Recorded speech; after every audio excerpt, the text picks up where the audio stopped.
noite. Boa noite, professora. Nossa, essa pós-graduação abençoada, né? Que turminha linda. A Denise nem se fala, tudo que ela põe a mão é amor e vira uma família. Então, assim, a aula foi maravilhosa, vocês foram muito carinhosos, foi uma turminha que me marcou, que ficou no coração. Fluiu muito bem. Nós Não, só somos que família, sim. sim, com certeza. Essa primeira turma da pós-graduação da doutora vai entrar para a história. Aí tem Marcela Vores, tem um pessoal ali que não tem como não apaixonar mesmo. Porque todo mundo faz tudo, com muita paixão, né? A gente sente a paixão nas pessoas, então não tem como dar errado, né? Foi, foi exatamente isso que eu senti. Vocês se uniram e o rapidinho, colegas e profissionais incríveis reunidos em uma turma. Muito bom. Acho que só a Denise para realmente conseguir isso. Verdade. Só que você agora é culpada, professora, de tudo que eu agora começo a investigar nos meus pacientes, já vem a genética na cabeça. Agora vou ter Então, que eu, aprender, vou, vou ter eu que fico aprender muito feliz com isso. detalhadamente como pedir esses testes genéticos, vou fazer umas perguntinhas, até para o público leigo também entender algumas coisas. Acho que vai ser legal fazer algumas perguntinhas para você. Então, vamos Tá, lá. Pode falar a sua vamos. história, formação, o espaço é seu. Tá, então, eu sou nutricionista, sou formada há 21 anos pela São Camilo, em São Paulo. Eu falo porta porque portão, porque eu sou do interior do estado de São Paulo, e lá a gente fala assim, né, meio carregado. Eu fui para São Paulo com 17 anos para estudar, para fazer a faculdade. E aí, quando a faculdade terminou, aí é aquela história, né? Morava em República, não sabia se voltava para o interior, o que fazia. E eu consegui um emprego. Meu primeiro emprego foi num hospital chamado Santa Helena. Para quem está assistindo a gente é de São Paulo. É um hospital pequeno na esquina do metrô São Joaquim. Na época, era um hospital da Unimed. E eu assumi a pediatria, a maternidade e a UTI neonatal. Ana, Foi minha. só para posicionar você, eu fiz residência no Servidor Municipal de São Paulo, que é algumas ruas acima de onde você está falando. Eu trabalhava em ambulância, eu levava muito paciente para esse Santa Helena. Olha só, quem sabe a gente já não se cruzou por lá, né? Verdade, sim. São A Paulo é grande, mas é um ovo. É um ovo. Outro dia eu conversei com uma médica que nós trabalhamos juntas na endocrinologia do Hospital das Clínicas, falamos das reuniões científicas que fazíamos às quartas-feiras de manhã, mas a gente não lembra, né, exatamente assim, e no mesmo ano em que eu trabalhei lá. Então, assim, é pequeno, esse mundo é pequeno. Verdade. Pode continuar a sua história, tranquilo. Então, e você sabe que esse meu primeiro emprego, né, com 21 anos de idade, foi muito bom porque eu já comecei dentro da área clínica e o hospital ele tinha um cursinho que era oferecido para as gestantes, né? A maternidade oferecia os cursinhos, né? De banho, amamentação, alimentação. E aí eu assumi a parte da nutrição desse curso. Então, recém-formada, eu já comecei a dar aula, né? Montar slide, dar aula, exercitar essa questão de falar em público, de falar para casais.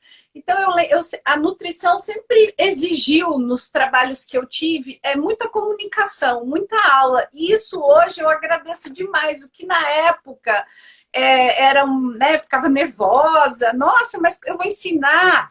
Essa história foi muito bacana para mim. Bom, na época, 10 meses que eu estava trabalhando lá, abri o concurso no Hospital das Clínicas. E aí eu prestei e passei em sexto lugar, né, no Instituto Central e fui ser concursada e a Fundação Faculdade de Medicina, né, que também ajuda lá no HC, hoje em dia eu acho que não mais, mas na época sim, também me contratou. Então eu ficava um período de uma carga horária grande realmente, né, porque o governo contratava das 7 a 1, e depois eu completava da 1 às 4 pela Fundação Faculdade de Medicina. E foi uma experiência riquíssima para mim, porque eu passei por todas as especialidades clínicas, todas as UTIs. Eu fui anos nutricionista da UTI do tétano, onde eu falo que não tem no Brasil, aliás, não tem no mundo, as pessoas que publicam, que fazem pesquisa, não pesquisam tétano, isso é uma coisa erradicada, né? E aqui a gente tem uma UTI lotada. Então, assim, eu tive que aprender a tratar esses pacientes fazendo balanço nitrogenado, interpretando exames laboratoriais, o gasto deles é muito grande pelo enrijecimento que eles têm, e pacientes críticos e transplante. Então, assim, foram anos né, dedicados a atender pacientes críticos. E aí, depois que eu saí do HC, nesse período, eu fiz especialização na Universidade Federal de São Paulo, eu sou mestre em Ciências da Saúde, também pela Universidade Federal de São Paulo. Sempre foi assim difícil, porque eu fazia o mestrado de manhã, ia para o HC à tarde, pegava plantão de madrugada, de sábado e domingo, para poder folgar durante a semana, para poder fazer a pesquisa do mestrado, tudo meio assim. E aí, eu vim morar em Santos, porque casei, né? Hoje eu tenho minha família aqui, mas o meu pé sempre está em São Paulo, eu trabalho em São Paulo. Hoje eu dou aula em graduação e em pós-graduação e atendo em consultório, tanto em Santos, em São Paulo, como online também, que hoje, né, pela pandemia, nos foi permitido. Então, assim, fora isso, eu também já trabalhei em home care, né, a atender os pacientes críticos na casa dele, clínica, escola, enfim, bastante coisa. São 21 anos sempre dedicados à área clínica, à nutrição clínica. Se me colocar para fazer alguma outra coisa, não sai, tá? Excelente.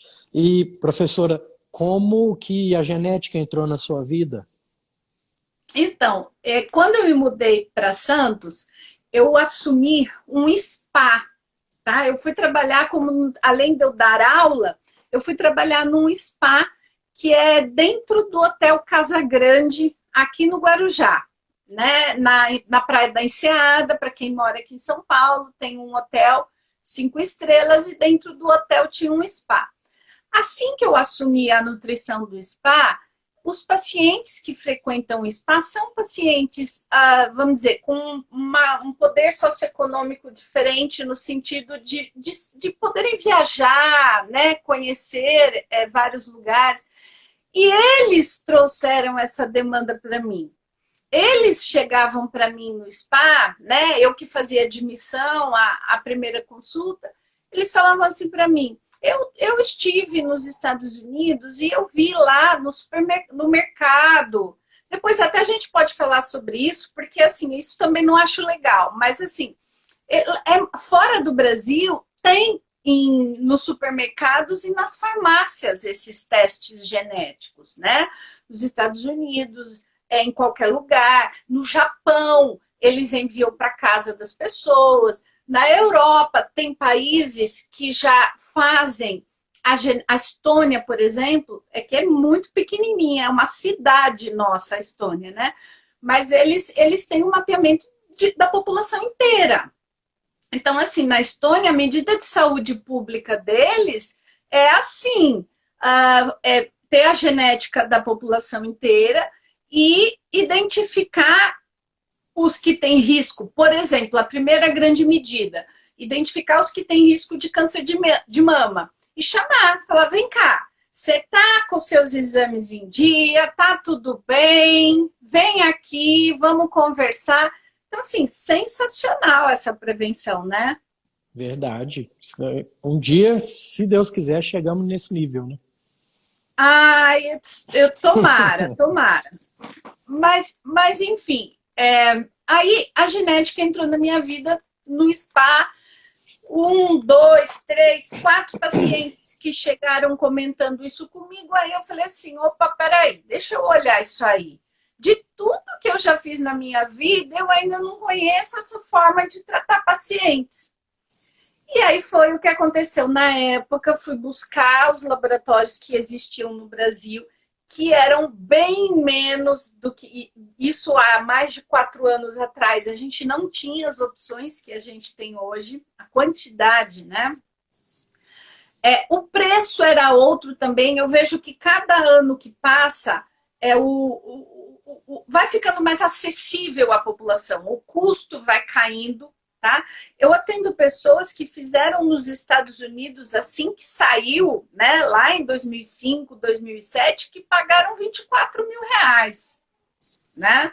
E hoje a gente faz um bom teste por assim, bem menos. Bem menos. Então, assim, foi assim que chegou na minha vida. E aí eu comecei a aplicar testes genéticos no spa. E simplesmente o bichinho me picou. Eu me apaixonei, eu amei, eu estava formada 16, 17 anos, eu não lembrava mais de genética. Então eu tive que resgatar livros básicos, né, de DNA, RNA, codificação de uma proteína, para conseguir entender. E aí, conversa com naquela época, eu tinha meu grupo no WhatsApp das nutricionistas que formaram comigo, ninguém trabalhava com isso, não tinha colega para discutir conduta. Então, foi tudo muito na raça para eu conseguir. Foi uma construção muito grande para eu conseguir hoje dar aula, né, assim, com uma certa facilidade dentro do assunto.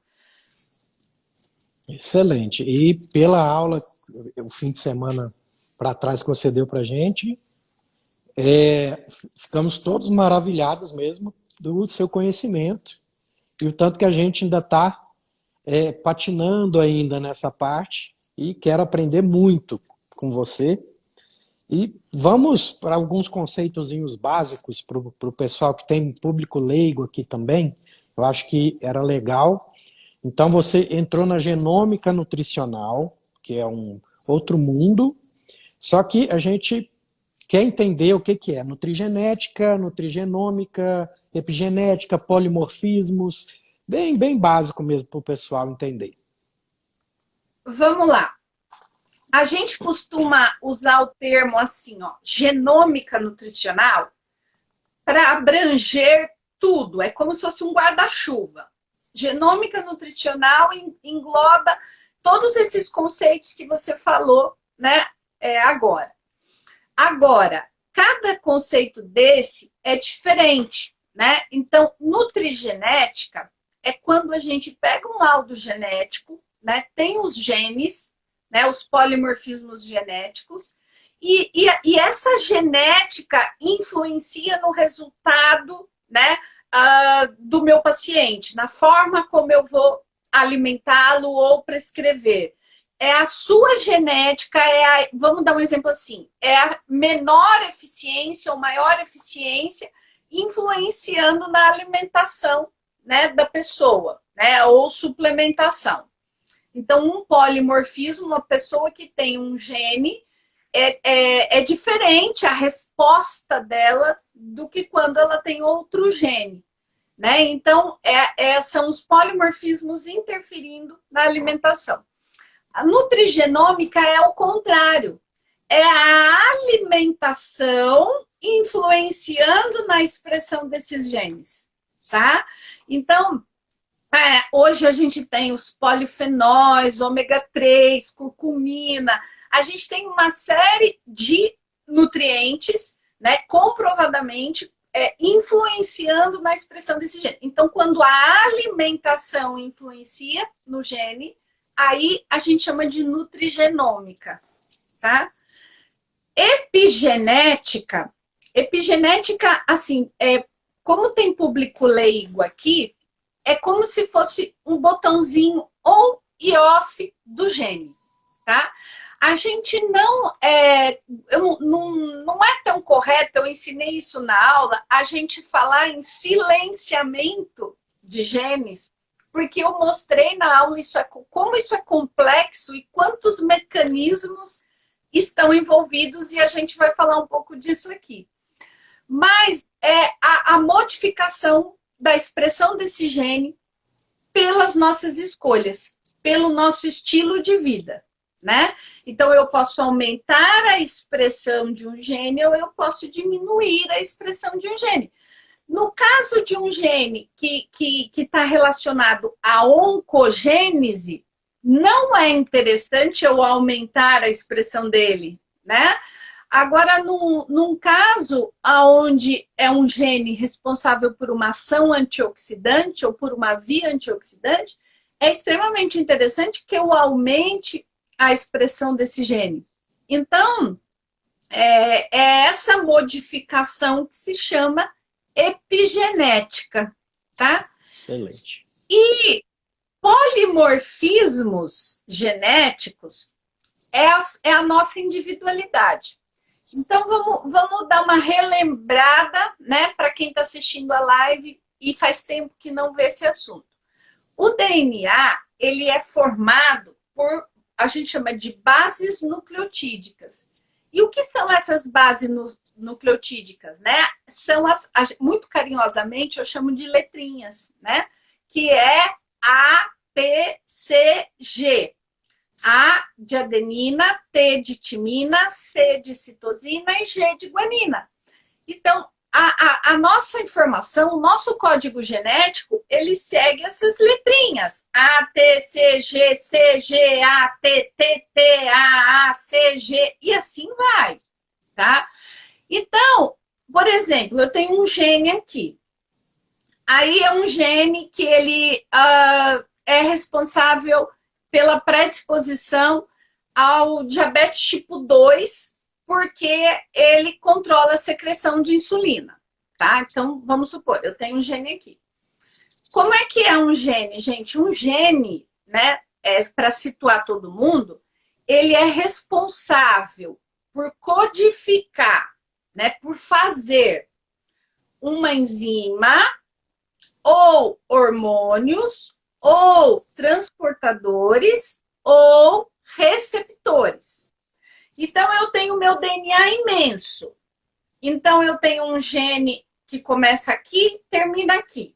O outro que começa aqui, termina aqui. O outro... Então, o gene é uma fração do DNA. E cada gene tem uma função, né? Como a gente viu. Então, vamos supor que eu tenho um gene que tem uma seguinte sequência. A, T, C, G. Então, esse é o gene do Dr. Eurípides.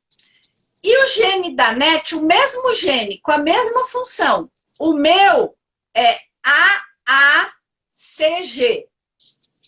Ou seja, houve uma troca, não houve? Só uma letrinha? Tá? Essa troca se chama polimorfismo genético. Essa troca de uma única letrinha que se chama SNP, né? Polimorfismos de nucleotídeo único.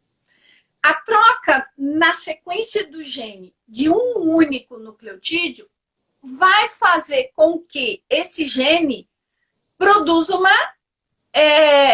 uma informação diferente. Você vai produzir uma informação e eu outra, tá? Então, eu costumo dar um exemplo assim, doutor, que é como se fosse para abrir um cadeado, né? Então, a senha de um cadeado é 1, 2, 3. Se a minha senha, se eu digito 1, 2, 4, é outra, eu não abro esse cadeado. É diferente. Trocou um número, né? Então, se alguém quer ligar para mim e liga meu telefone é tal, tal, tal, 4458 e liga 4459, não consegue ligar para mim e trocou um número. Então, o gene, ele funciona assim também. Ele tem o código da vida, né? A gente chama. E aí, a troca de um nucleotídeo vai fazer com que você metabolize de uma forma um nutriente, né? Uma vitamina, um mineral, ou carregue uma predisposição, e eu de outra, mais eficiente ou menos eficiente. E é exatamente isso que hoje é possível que a gente saiba de nós e dos nossos pacientes. Excelente. Para o pessoal entender, uma trocazinha dessa de nucleotídeo vai produzir uma proteína com um formato um pouco diferente daquela, que vai acabar não encaixando. Vamos dar um exemplo aí, intolerância ao glúten. Aí aquele receptor não vai se ligar àquela proteína corretamente, pode sobrar no lúmen intestinal uma quantidade maior, então essa pessoa vai ter uma intolerância maior àquele composto alimentar, por exemplo. A gente tem vários cenários que podem acontecer dentro, né, dessa troca. A gente pode ter realmente uma alteração no receptor de não reconhecer, né, a gente costuma falar assim, para as pessoas entenderem, de uma menor eficiência quando se trata de um receptor. Então, por exemplo, um polimorfismo no receptor de vitamina D, né? Hoje em dia, a gente fala muito em vitamina D. Então, uma troca vai fazer com que esse receptor tenha muita dificuldade realmente de captar essa vitamina D.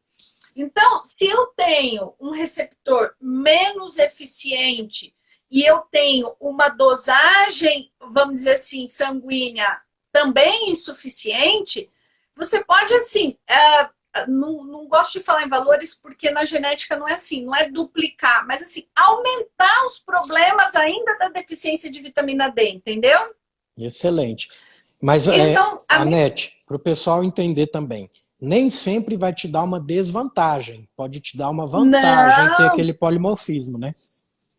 Exatamente. Então, por exemplo, você não ter um receptor, vamos dizer assim, eficiente, quando se trata de um receptor inflamatório, ele vai ser menos ativado.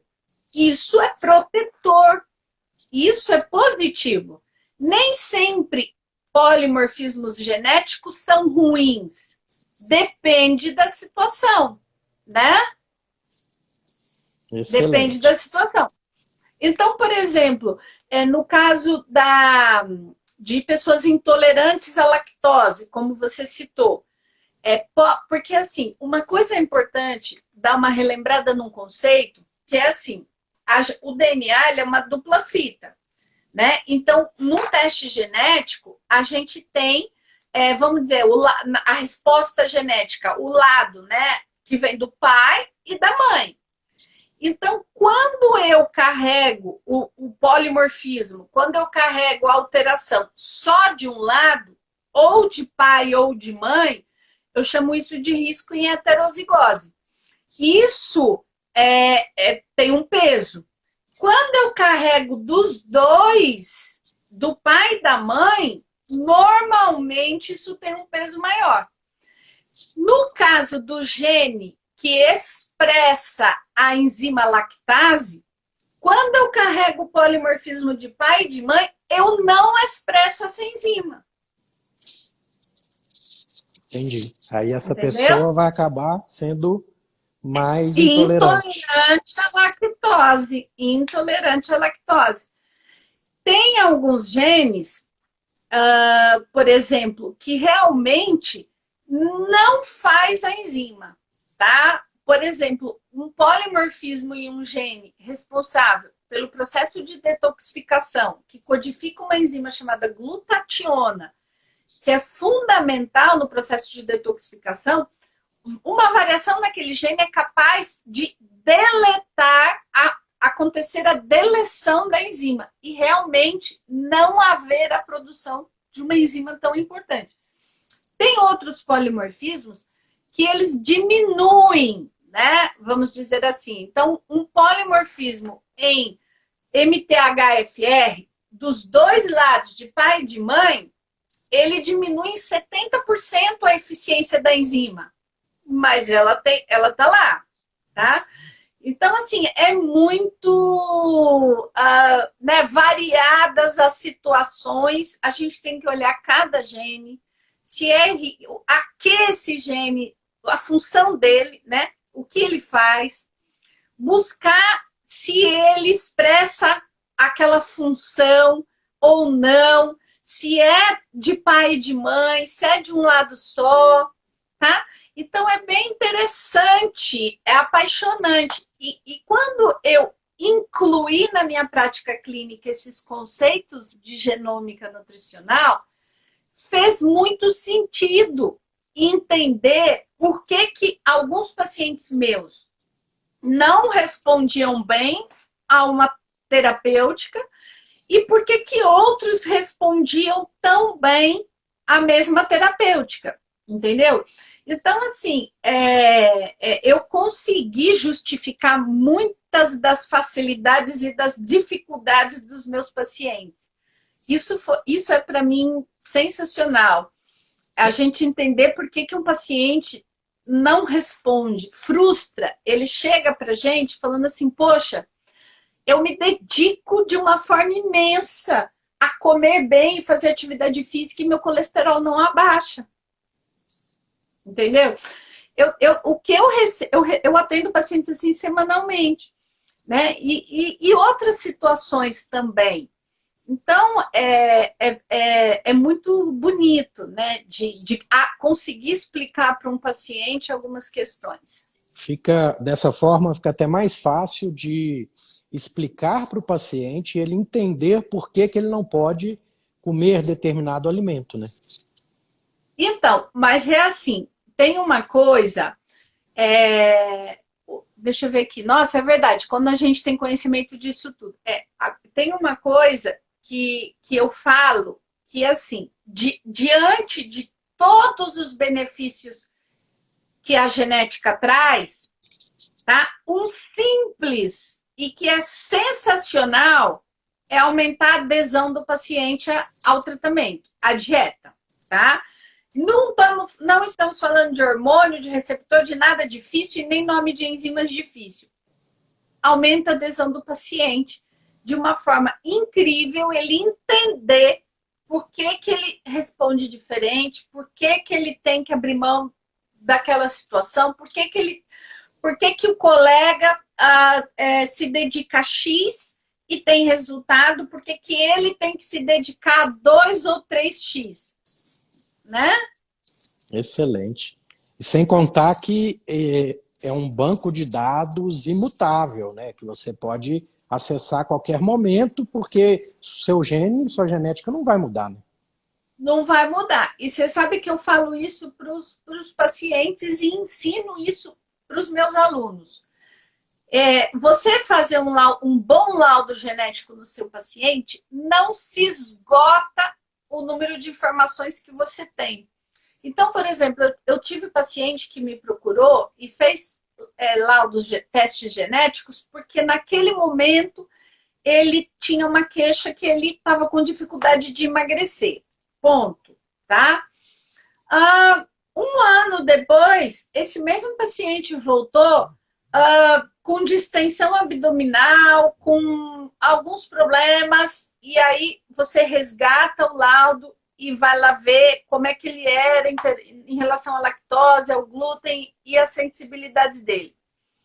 Eu tive paciente que veio por um motivo e depois voltou que tinha desenvolvido uma doença autoimune. Então, vamos olhar como é que os polimorfismos relacionados à inflamação, né? A ação antioxidante. Então, assim, realmente é um investimento, porque é uma informação sua, né? Que não vai, por enquanto, até a presente data, não tem como mudar o DNA.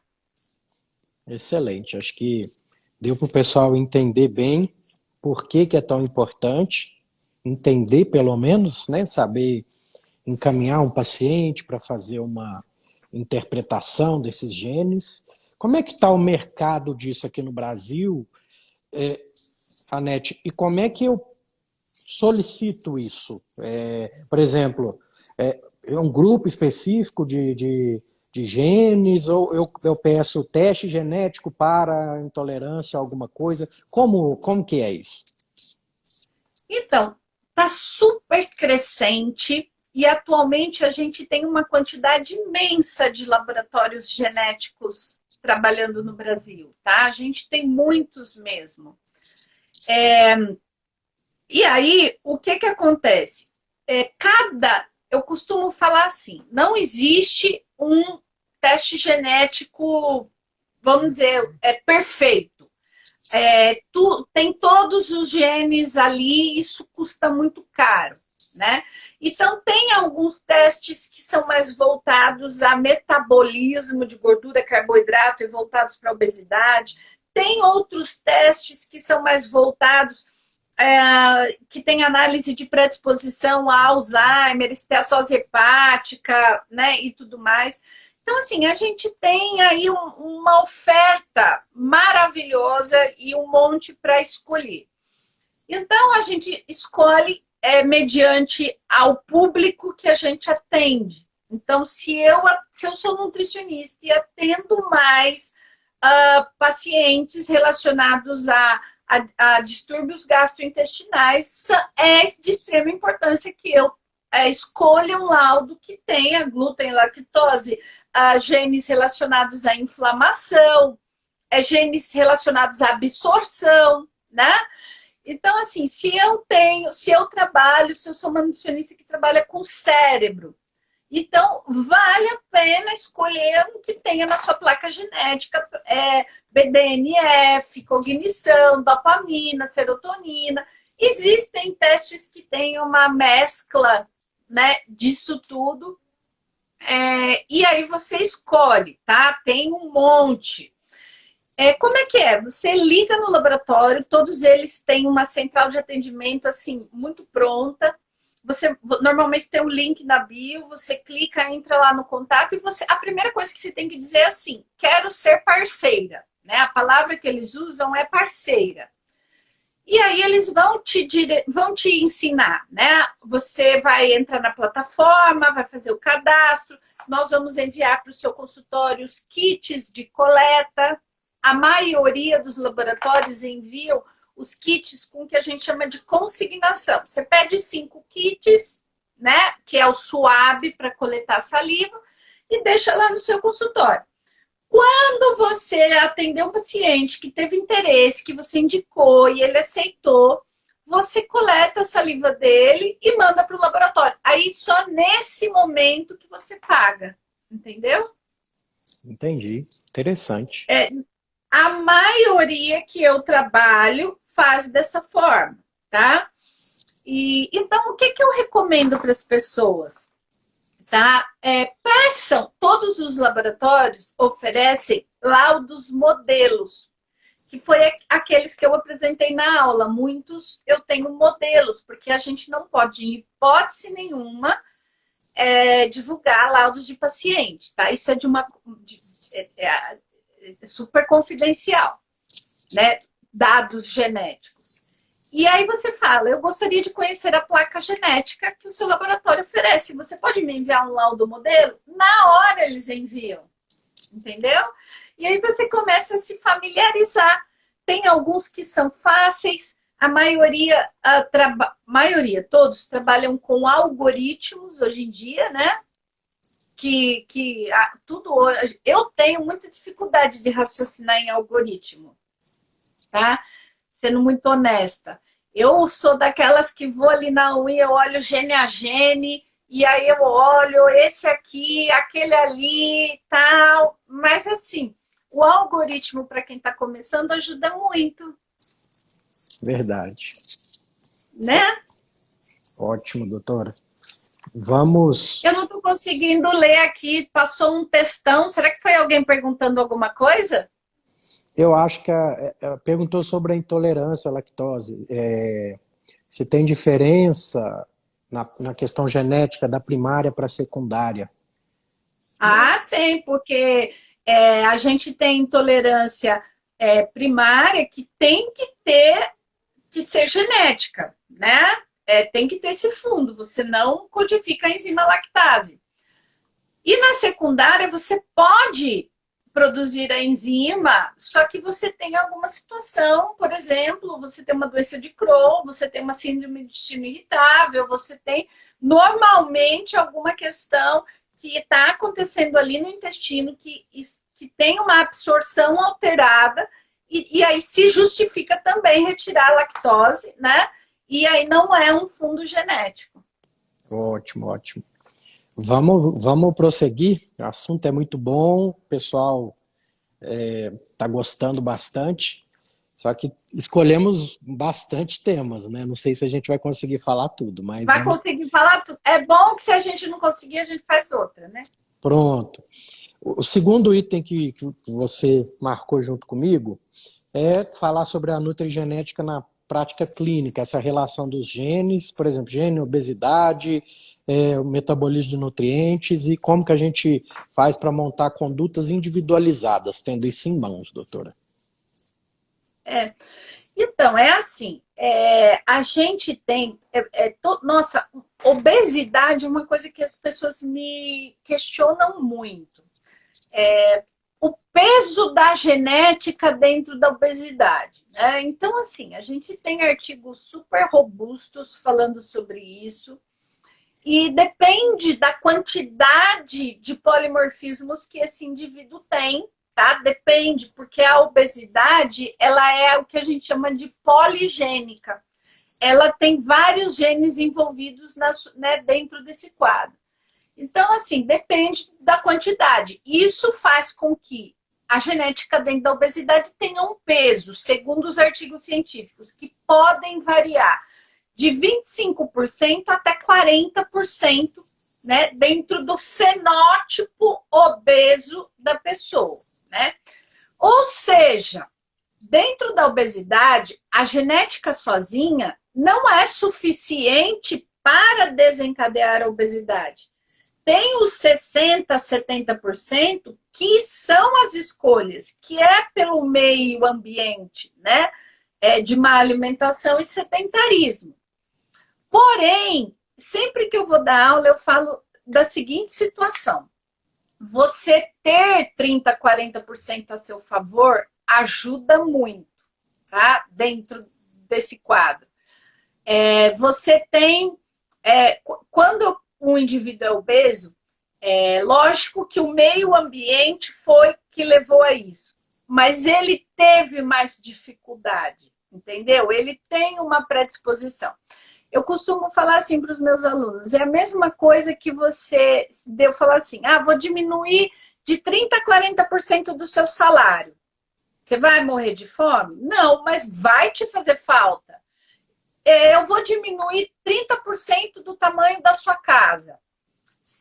É significativo, entendeu? Em qualquer coisa, em dinheiro, em saúde, vocês não sabem o quanto. Né? Você conseguir ter 30% de saúde a seu favor ajuda demais. Entende? Então, assim, a genética da obesidade em si justifica a obesidade? Não. Né? A pessoa tem que ter um estilo de vida ruim, mas é mais difícil para ela. E perder o peso também, tá? A gente vê pacientes obesos que têm uma genética assim, ele faz mais adipogênese, ele faz menor termogênese, ele tem dificuldade nas suas vias de detoxificação, ele é resistente à insulina. Tudo que é envolvido na obesidade, ele vem com alteração. Então, é aquele paciente que você tem que sentar, conversar e falar. Se a sua dedicação à sua saúde não for imensa, né, vamos dizer assim, não for grande, as coisas não vão acabar bem, né? Então vamos... E aí, normalmente, a adesão é muito boa, é muito bacana. Excelente. Então, a pessoa se conhece melhor, o médico, o nutricionista conhece a pessoa melhor, ela vai entender por que minha amiga conseguiu o resultado e eu não. A pessoa vai entender que somos diferentes geneticamente, que esses 30% prejudica sim, com certeza. Prejudica. E tem uma coisa também que é assim, o contrário também acontece, tá? Eu tenho pacientes que têm uma genética muito ruim, eu não gosto de falar de genética ruim, né? Mas assim, uma genética que, vamos colocar da seguinte forma, desfavorável. Uma genética que não favorece, desfavorável. E assim, eu tenho uma paciente chamada Lia, ela tem uma genética que não favorece, só que ela fez balé a infância inteira, ela corre 10 quilômetros um dia sim, um dia não. Ela modula, ela cuida do sono dela, tá? Então ela é magra, é possível, entendeu? E a mesma coisa, é incrível, às vezes eu pego uns pacientes que têm uma genética danada de boa, tá? Eu falo assim, nossa, você não veio um polimorfismo e metabolismo de lipídios, que coisa maravilhosa. E aí o paciente está acima do peso. Só que aí você vai ver o que o cara faz para se estragar é também 2 vezes mais, entendeu? E às vezes, com menos esforço, ele consegue um resultado melhor, né? Exato! Eu falo assim, a sua genética está a teu favor. Um pouquinho que você abrir mão de beber todo dia, de você fazer exercício físico, já vai dar resultado. E realmente a gente vê, né, que é assim. Excelente. Deu para ver como dá para colocar em prática isso no consultório. Dá vontade de pedir para todo mundo desse jeito. E uma doença que eu acompanho, eu tenho alguns pacientes com doenças inflamatórias intestinais, né? E na sua aula mesmo, você pincelou bastante aí a questão genética envolvida nessas patologias. Vamos falar um pouquinho disso? Vamos. Então, de tudo que eu estudo, e principalmente muito próximo à aula, eu fiz assim, a varredura no PubMed de tudo que tem mais atual para levar para vocês em relação à genética e doenças inflamatórias intestinais, é o mesmo raciocínio da obesidade. Existem sim genes que predispõem à colite, à doença de Crohn, mas a ativação desse gene, o principal gene associado é o gene que se chama NOD2. Ele codifica uma proteína, que essa proteína ela é responsável por reconhecer os micro-organismos patogênicos, né? Os patógenos. Só que, se não tiver micro-organismos patogênicos ali, né, em quantidade suficiente, esse gene vai ser um problema? Ele vai reconhecer o que não deve? Não, ele fica quieto. Então, de tudo que eu estudei na literatura, é que, assim, existe sim uma genética para doença inflamatória intestinal, porém, vamos dizer, ela precisa ser acordada, né? Ela precisa haver uma microbiota desfavorável, tá? Para esse gene agir e reconhecer que aquele ambiente está desfavorável e realmente começar a atuar e a desenvolver a doença inflamatória intestinal. Então doutora, ter esses genes não quer dizer que você vai ter a doença. Em hipótese nenhuma. Em hipótese nenhuma. Entre você ter a genética, uma genética que te predispõe e efetivamente desenvolver uma doença, eu falo que tem um buraco negro no meio. Entendeu? É realmente um passo, a gente não se afirma. O que a gente a gente lida com prevenção, é com predisposição. Então, se você pega um laudo genético onde você vê que a pessoa tem uma predisposição à doença inflamatória intestinal, que tem uma predisposição que seja esteatose hepática, que as pessoas estão super... Essa semana eu fiz uns 2 posts no meu Instagram sobre isso, porque eu tenho atendido muito paciente que chega com esteatose hepática, mesmo com um grau menor, e fala assim, mas isso aí todo mundo tem.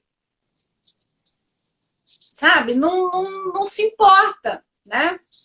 Então, assim, e aí você vê que a pessoa tem a predisposição genética, ela está tendo um estilo de vida ruim, ela está com disbiose, ela está com todas as alterações, você vai falar, é questão de tempo para ela desenvolver uma doença inflamatória intestinal. Então, peraí, deixa eu agir, né? Isso. Para o pessoal entender direitinho, gente.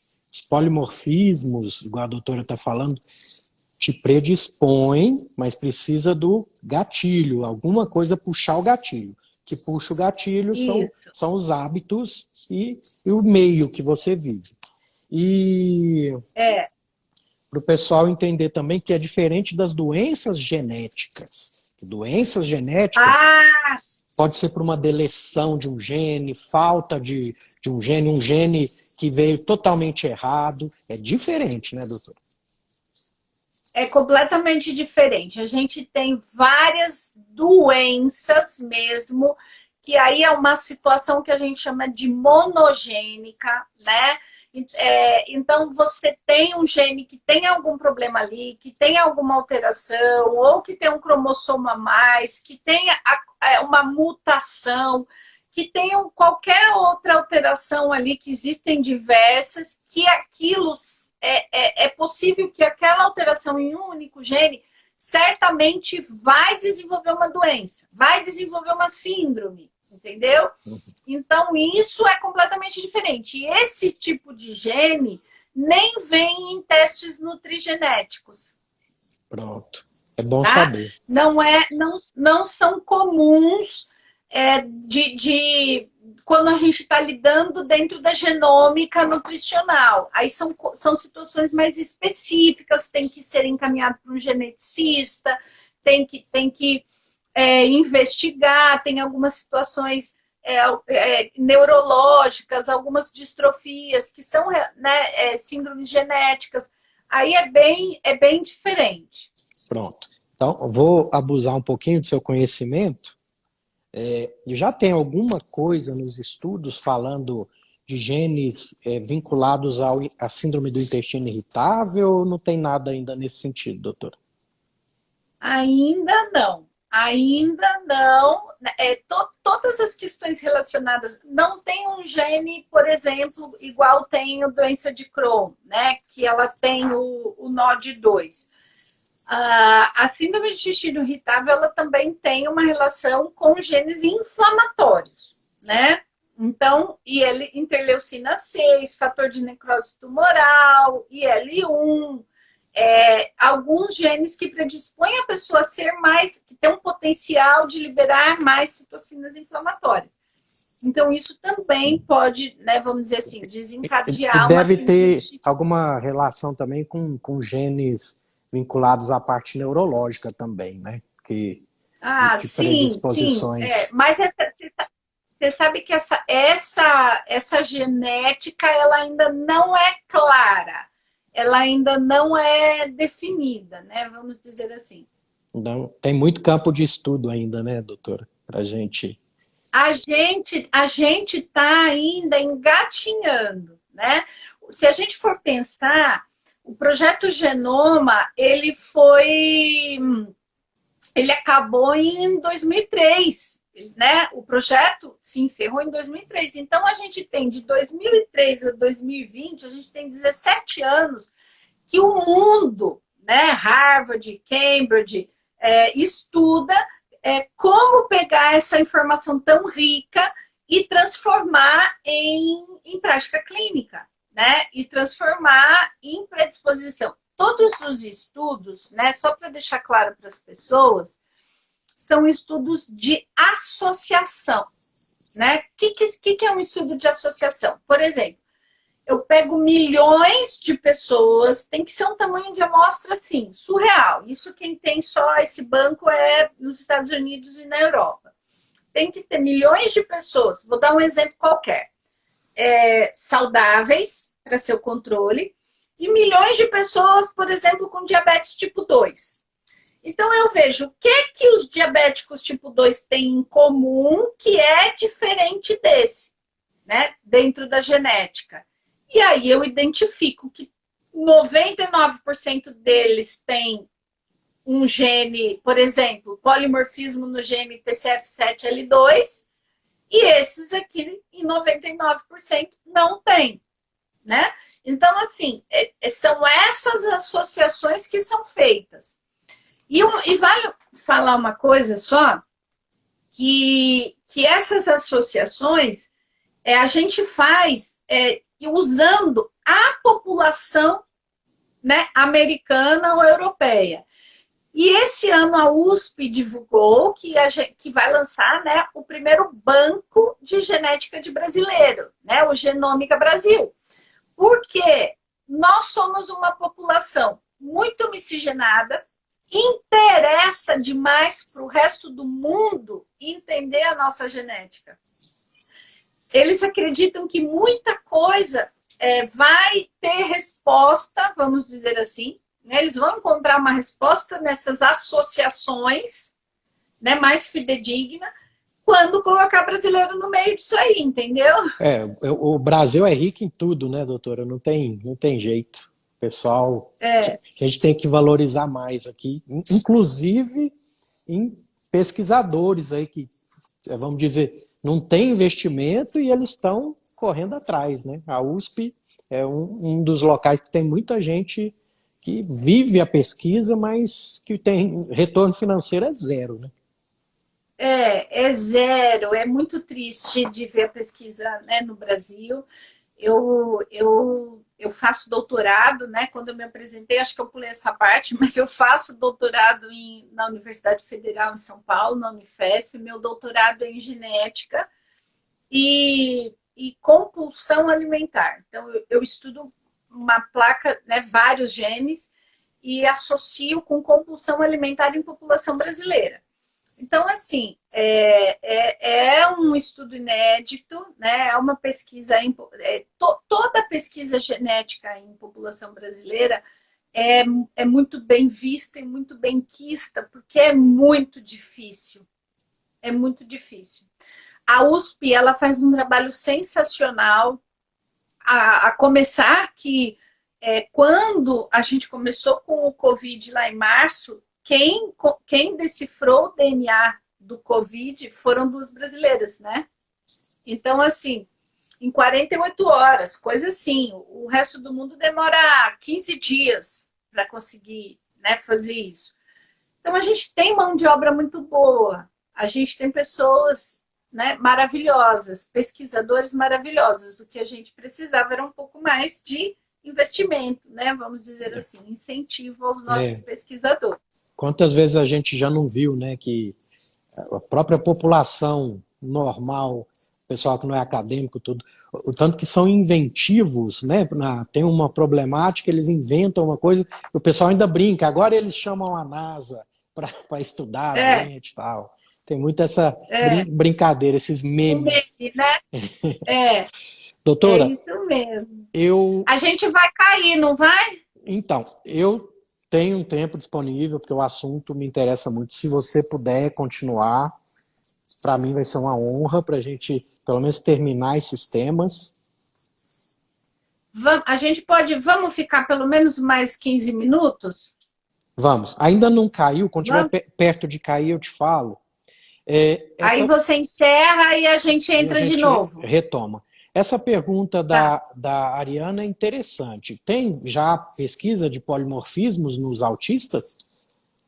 Tem sim. Tem um único laboratório no Brasil, tá? Chamado. Eu vou até confirmar aqui para te dar essa. Quer ver? Eu vou dar uma informação para ela bem. Deixa eu só confirmar para não falar errado aqui Peraí. Deixa eu só confirmar. Aqui, ó. É a Ariana que perguntou? Aham. Ariana, entra no Instagram FULL, FULLDNA oficial. FULL DNA. É o único laboratório no Brasil, tá? Que tem uma placa genética, o primeiro painel genético focado, né, em transtorno do espectro autista. Viu, Ariana? Entra lá, dá uma olhada. Se você tiver alguma dúvida, me chama no meu Instagram, que tá ali em cima, ó, Anete Marum. Isso, Full DNA. Eles têm um painel genético específico para transtorno de espectro autista. Eu atendo pessoas, né, que buscam né, testes genéticos dentro dessa situação. A gente investiga muito, viu, Ariana, a dopamina neles. Quando eles têm um processamento lento de dopamina, eles tendem a ter muita dopamina no corpo. Então, isso piora muito o quadro né, de sintomas, né, de serem mais agitados. Então, assim, tem muita coisa bacana, assim, para se trabalhar e entender um pouco dentro desse espectro autista. Isso é muito novo, tá? A genética dentro do autismo. Eles têm, né, tendem a terem questões metabólicas, né? Então, sempre vem também as predisposições a diabetes, a dislipidemia, né? Porque aí a gente evita, trabalha de uma forma com autista de prevenção. É bem interessante. Professora, pessoal adorou, tá adorando. Então, Ai, que bom! eu, Fico contente, fico muito feliz. eu acho que no podcast vai ficar maravilhoso também para o pessoal entender, para eles ouvirem quantas vezes quiser, no carro, no trabalho. Então, eu sou viciado em podcast. E eu escuto de novo no podcast as minhas entrevistas com as pessoas, porque eu brinco, né? Que eu sou um pouquinho egoísta, porque eu quero aprender mais, né, também, com os meus convidados. Que bom, que bom. Continuando, Aliás, em falar em aprender com os convidados, eu podia aprender e você me dizer também, por exemplo, o que você conseguiu enxergar na sua prática clínica, né, como médico, depois da aula, o que você acha que mudou, que vai mudar o seu olhar, o que você pensa, dessa conversa? não, foi excelente porque chega paciente para mim, aquele paciente que chega para mim é aquele que já foi em vários colegas, né, tradicionais e não resolveu o problema dele. Então, são pessoas que têm alterações delicadas, tênues, que realmente precisa de uma investigação mais a fundo, até para a pessoa ter uma conduta melhor com si mesmo, vamos falar assim, né?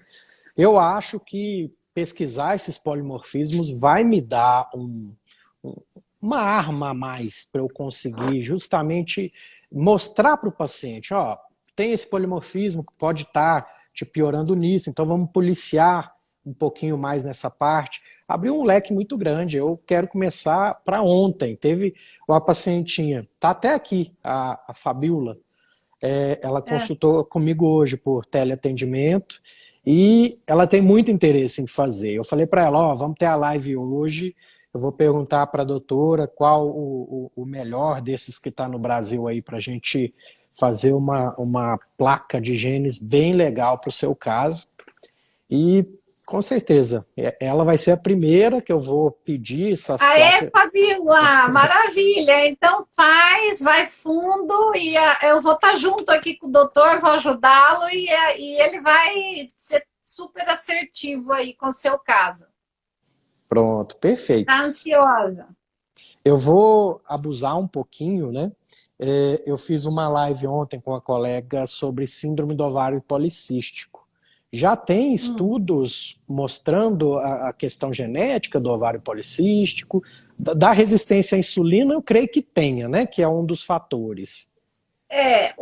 A maior associação é com perfil de resistência à insulina, né?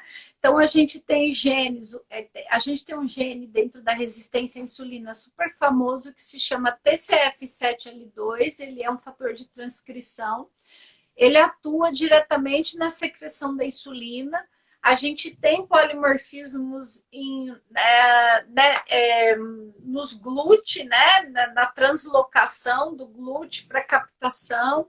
Então, a gente investiga mais essa questão realmente da resistência à insulina, do perfil inflamatório, né? E aí, da obesidade, do acúmulo de gordura, da parte metabólica mesmo. Seria mais por esse caminho, tá? Excelente. E a gente trata na nutrição, né, a síndrome do ovário policístico dessa forma, né?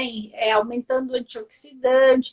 Aí você vai ver uma pessoa que tem síndrome do ovário policístico, ela tem uma genética forte para resistência à insulina, né? Com uma dificuldade na secreção da insulina, não transporta bem o seu GLUT4, vamos colocar assim. Aí você vai olhar lá na frente, ela tem polimorfismos, ela tem menor eficiência nas enzimas antioxidantes, SOD, CAT, GPX.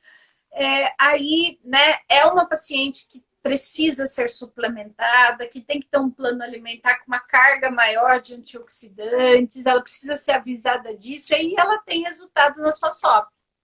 Excelente. E agora, prometo que é o último assunto de minha curiosidade mesmo. Tem muitos estudos essas placas genéticas para câncer de cólon, por exemplo?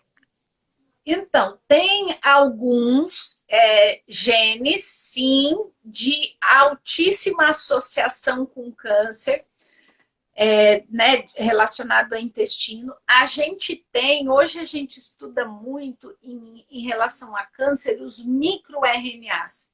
Lembra dos microRNAs pós-transcricionais? Então, eles querem muito usar. Hoje, a maior pesquisa em relação a câncer não é estudar o gene que predispõe, e sim usar o microRNA, ou seja, o gene formou, vamos dizer, né, um RNA, ele formou um RNA não codificante, né, que está sinalizando ali para esse gene aumentar ou diminuir sua expressão, e usar esse microRNA como marcador, né, de predisposição a câncer.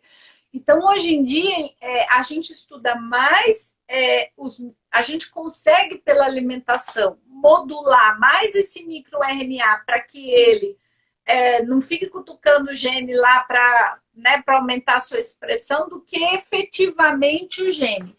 Então, depois eu posso te passar pelo WhatsApp, eu fiz um levantamento entre câncer, genômica nutricional muito grande, porque eu estou com uma aula marcada para dar dia 9 de janeiro sobre esse assunto. E aí eu vou, daqui um mês, né? Um mês não, perto do dia 15 de dezembro eu vou fazer um recesso, então eu quero que esteja tudo pronto até lá. E aí eu tenho que começar agora, as pessoas não imaginam vida de professor, como para você dar 12 horas de aula, e você viu o tamanho da construção de 300 slides, né? Eu queria estar nessa aula, doutora. Então, depois eu te conto dela. E é dia 9 de janeiro. Então, eu tenho um material pequeno, né? E vão ser muitas horas de aula. Então, eu tenho que começar a construção disso agora. Qualquer tempo que eu tenho, né? Aí um professor começa assim: lê o artigo, monta o slide, põe os resultados, põe as figuras. Isso demanda muito tempo. Verdade. Assim, do que a gente escolheu, então, novas perspectivas da epigenética, para a gente terminar os temas que escolhemos, e para eu conversar com você dos seus projetos futuros, usar o espaço aí para falar de você também, porque o pessoal tem que te conhecer. Então, é assim, a epigenética, né? A gente pode depois fazer uma live só de epigenética, porque 1 hora não dá para falar de epigenética. Epigenética é a modificação da expressão dos genes, como eu falei lá no início, botãozinho on e off, realizado pelo meio de vida, né? Pelas suas escolhas.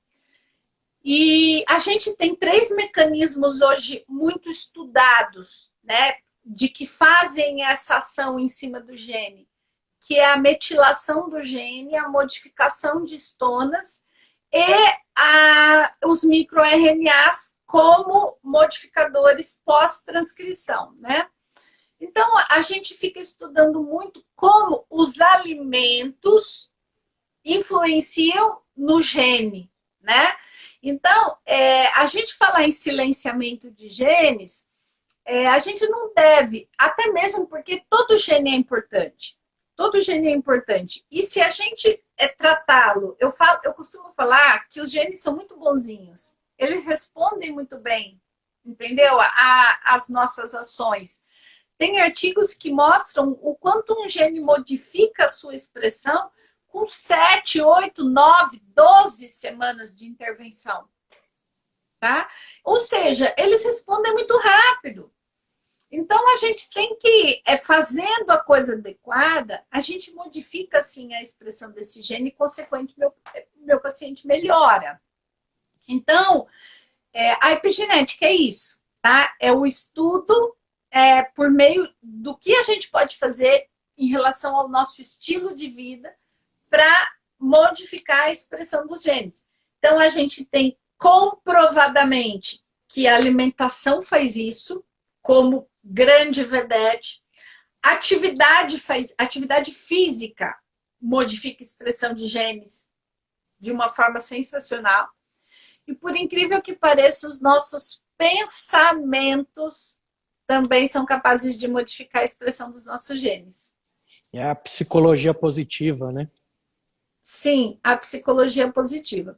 Então, tem um livro sensacional que eu indico a leitura. Antes de você falar, exatamente, vamos entrar nisso agora. Eu sempre pergunto para os convidados livros que mudaram a sua vida e livros da área ou fora da área.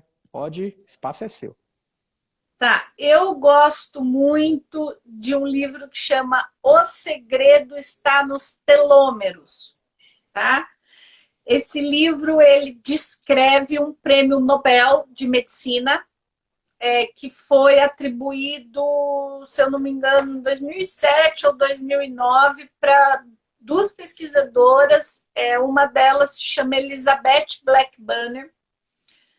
E vale a pena. E até para quem está assistindo que não é da área, tá? Apesar de ser um livro que se trata de genética, ele é de fácil entendimento.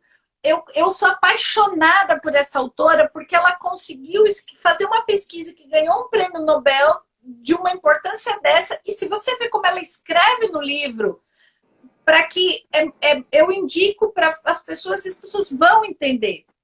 Entendeu? Pode não entender, ela pode citar o nome de uma enzima, uma coisa ou outra, mas assim, o conceito do estilo de vida modificando, influenciando o DNA é claro e de fácil entendimento. Então, assim, para mim, indiscutivelmente, foi o livro que mais marcou a minha vida. Eu já li quase todos, tá?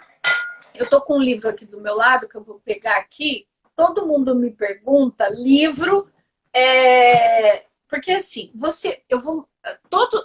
tudo de genética hoje, eu estudo muito em artigo científico. E é tudo em inglês.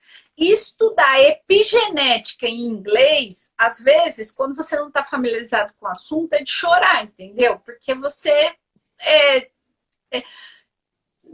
depois que você leu tanto e já chorou, aí depois você consegue entender. Mas, assim, o início é difícil. Então, eu costumo falar para as pessoas começarem a se familiarizar com o assunto em português, mesmo que você seja fluente em inglês. Tenta entender em português o mecanismo, porque depois você vai para o inglês e os artigos são difíceis, os de epigenética. Então, eu indico esse livro aqui, ó, Genômica Nutricional. Tá?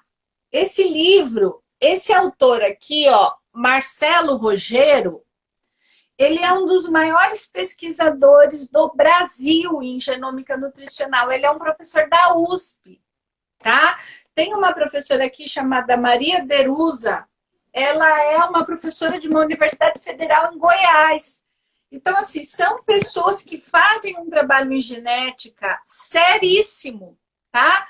E eles fizeram um compiladão aqui.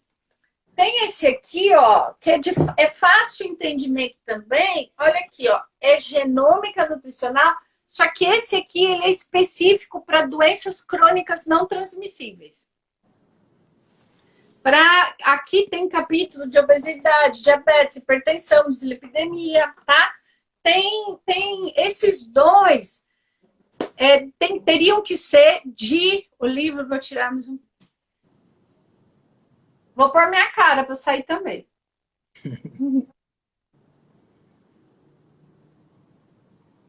Pronto?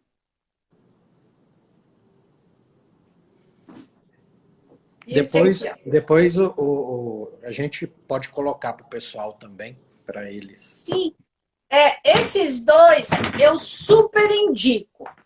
Esse livro aqui eu adoro ele. Ele não é de conceitos básicos, ele simplesmente discute a ética na genética. Que é sensacional, né, doutor?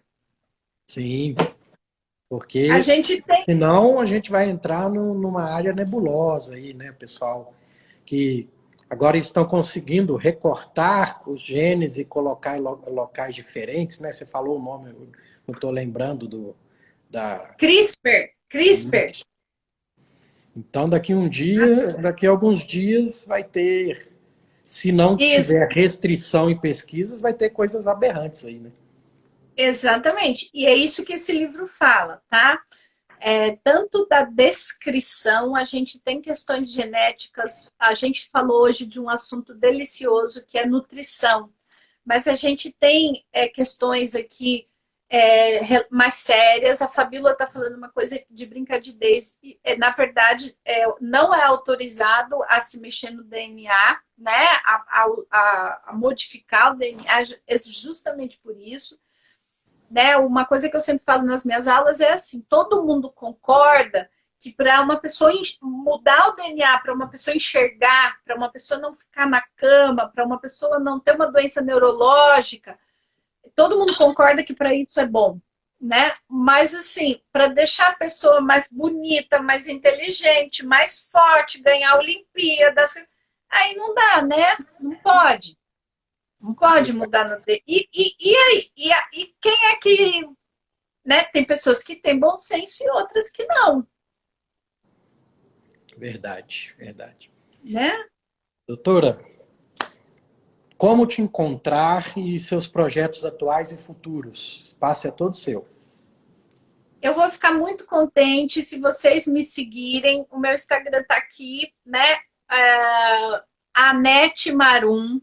Eu ponho conteúdo de genética semanalmente, artigo científico, informação, faço IGTV.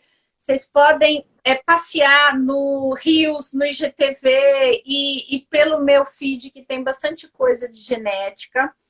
Eu também lancei uma aula ao vivo, tá? A Tati é uma das maiores nutrigeneticistas, se não é a maior do Brasil, viu, gente? A Tati é nutricionista do Centro de Genomas, que é um laboratório super idôneo e fidedigno, coordena uma área lá sensacional. Eu sou fã da Tati, incondicional. Ela faz uma genética muito ética também. Tati, tá me ouvindo aí? A Tati faz lives semanais, tem um conteúdo super bacana também de nutrigenética, tá? Minha parceira, a gente tem projetos aí que eles vão ver, né, Tati? Logo mais, juntas. E olha o tanto que você é benquista mesmo. Primeiro a Denise de Carvalho, agora o professor Murilo Pereira entrou aí. Então... que bom, que delícia, fico contente.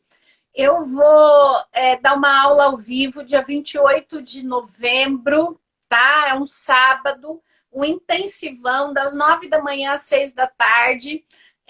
As inscrições estão no link da minha bio, tá? Então, quem quiser participar dessa aula é sobre o que eu falei hoje em relação né, polimorfismos, epigenéticos, mecanismos, eu explico de uma forma mais a fundo. Levo baseado. Você já assistiu minha aula e sabe o quanto de artigo científico que eu mostro, né? Para discutir as condutas. Então, tudo baseado realmente nos artigos e em ciência. E quem tem interesse nesse assunto, pode ir lá fazer a sua inscrição. Excelente. Quer deixar algum recadinho final? É isso, vamos juntos, né? Estudar, fazer levantar a bandeira da genética de uma forma muito ética, né? Muito positiva, que a gente plante sementinhas boas, que esse recurso seja uma ferramenta para ajudar a gente a entender os nossos pacientes, as dificuldades dos nossos pacientes. Testes genéticos devem ser utilizados dentro de um contexto, dentro de uma história clínica, dentro de exames laboratoriais. Ele fecha, né? Vamos dizer assim, é uma pecinha de um quebra-cabeça para que a gente consiga tomar uma conduta, seja médica ou nutricional, mais assertiva para os nossos pacientes e para vocês aqui, no caso, a Fabiola. Excelente. Gratidão sempre. E carpe diem. Eu que agradeço o convite, adorei ter te conhecido, conta sempre comigo, tá bom? A gente ainda vai fazer outras coisas juntos. Com certeza. Com Deus. Bom fim de semana para você, para todos. Beijo, obrigada.